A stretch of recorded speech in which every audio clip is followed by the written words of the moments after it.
Sorry. To the straight to the point because this is homemade wine. Jesus.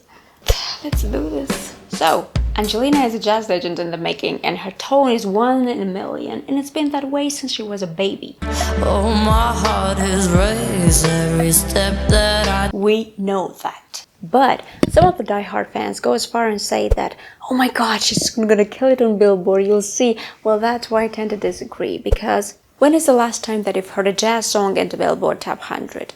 Right. In other words, Angelina Jordan is just not Billboard material, and it's okay. And actually, it's not just okay, because unless the music industry context changes, she is necessary because she's a class act. I mean, with very simple words, the world is getting dumber and dumber by day. Apps like TikTok dictate Billboard trends, and the more catchier the song is, or should I say, TikTokable, the more chances to blow up it has. Of course, it's not always quality music in the bag, ain't nobody. But that's not the debate. By the way, I'm actually making this video as well for myself because I want to know how many chances she has to blow up and how likely she is to stay on the verge of entering that side of music. So this will kind of imply analyzing how her aesthetics, her music style, her relatability blend in for that purpose, and because she's only 15, I know I'm gonna struggle, but it's freaking Angelina, so shouldn't be that difficult. So I'm gonna get some hate, but she is so unique that it would almost be strange if she made it as a top artist, because that would mean she is relatable to the majority of people. Everyone starts jumping to see if the glass will break or if we will all fall 918 feet. Majority of less educated people. Hashtag TikTok. That would also mean that she'd inspire teenagers to be like her. Teenagers with today's attention span. So, unfortunately, she doesn't have that swag to appeal to a large public craving for attention. And thank God she doesn't, because she's that graceful act who's literally necessary in the world. My only question actually would be, can you have a massive impact without reaching a wide audience? Because in order for a song to have many streams, you would need a wide audience. Anyway, I'm not dropping any news here. Angelina's music is obviously not TikTokable, and this is fine. But let's see how that would work for her. And for that, we'll go to algorithms. I mean, this works similar to shopping sites.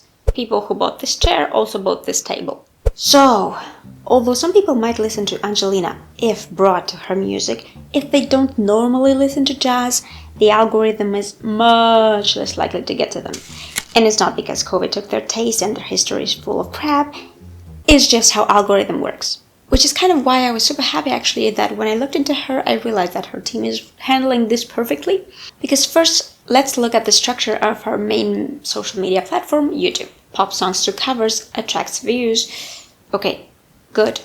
Now what? I guess nobody wants to see Angelina in Sara Niemetz shoes in 10 years, which is why they made sure her covers were on a different channel than her original one. Well, covers work exactly like shoutouts. Every time I'd refresh, it would be 1,000 more, 2,000 more. I hit over 100,000 in less than 24 hours every time I upload. My views have dropped off just because a shoutout isn't building a relationship. Basically terrible if the original singer is different than the cover one. Because yes, it has that wow effect in the beginning, but that's it. It's sort of like, oh, that is different. And then, well, nobody stays if they came for a cover of Cardi B and they find it in a jazz version. And the problem is that the algorithm hates when people who just follow you, they don't click on your new post. If it happens in a row, a few times, well, you're screwed, because unless that person is manually coming back to your channel to look for a specific video, they will not see your post ever. Unless they are viral. For example, I guess that if you're now on this video, you watch reactions a lot, so cheers for that. If I were to post reactions, well, you're more likely to watch the next ones than if I suddenly post my own original work, right? So, back to Angelina's algorithms. The reason why they separated those two channels is because only the people that will really be part of her fan base will actually go to her original channel. And it's freaking genius. This is to me one of the reasons Angelina, unlike other singers, has pretty much the same amount of loyal followers on Spotify, YouTube, Instagram, and so on. I guess great job, Mr. Star. Now, why do they really stay? I mean, they just came from some pop songs. They thought, oh, hey, this is a nice one. I'll subscribe to support her. And then they might as well just leave and never come back and never click on your next videos again. Unless they find a whole artistic universe. And in Angelina's case, they do. It's a mostly quiet and mysterious young woman, singing barefoot, wearing a huge flower in her hair most of the time. Well, she used to, but whatever. Blending pop and jazz. To spare you time, I really think she's on the best path ever. And that comes from somebody who loves to find problems with people. Apart from her insane vocals, she's really building this universe of her own. However, someone smart in her team must have told her that being too original is not a good strategy to start with when you go for the bigger screen or whatever. I mean, here's an example of a very talented artist who can't be compared with anybody else. She said, baby, you're my river. I said, no, baby, I'm your train. His content almost never gets recommended unless you know about him.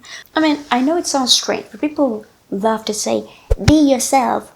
The problem is that the same people don't appreciate yourself when you are that, because they lack the amount of intelligence to spot originality and appreciate it. They are more likely to appreciate a song if they find similarities between this one and something they have heard in the past. Luckily, thanks to TikTok education, jazz listeners, they are kind of known to be completely unbothered by the success of a song, so they just listen for the pleasure. Unfortunately, pop trance listeners aren't.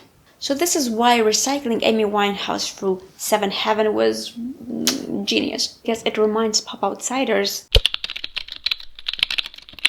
And by the way, no worries, because she'll grow out of that image quickly, just like Ariana grew out of Mariah Carey associations. Actually, I think that she will go through 3 phases. Amy Winehouse inspired, then a jazzy Adele if you listen to Million Miles, and Lana Del Rey.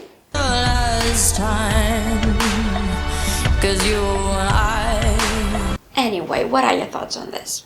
While you comment, onlySAIKOS.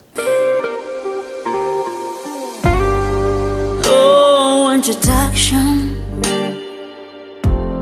Your last name can't wait. It's go.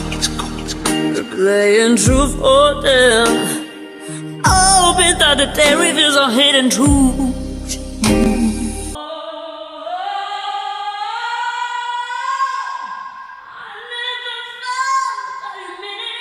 It's a segment I decided to bring to you in every video. I guess cheers from your Saiko.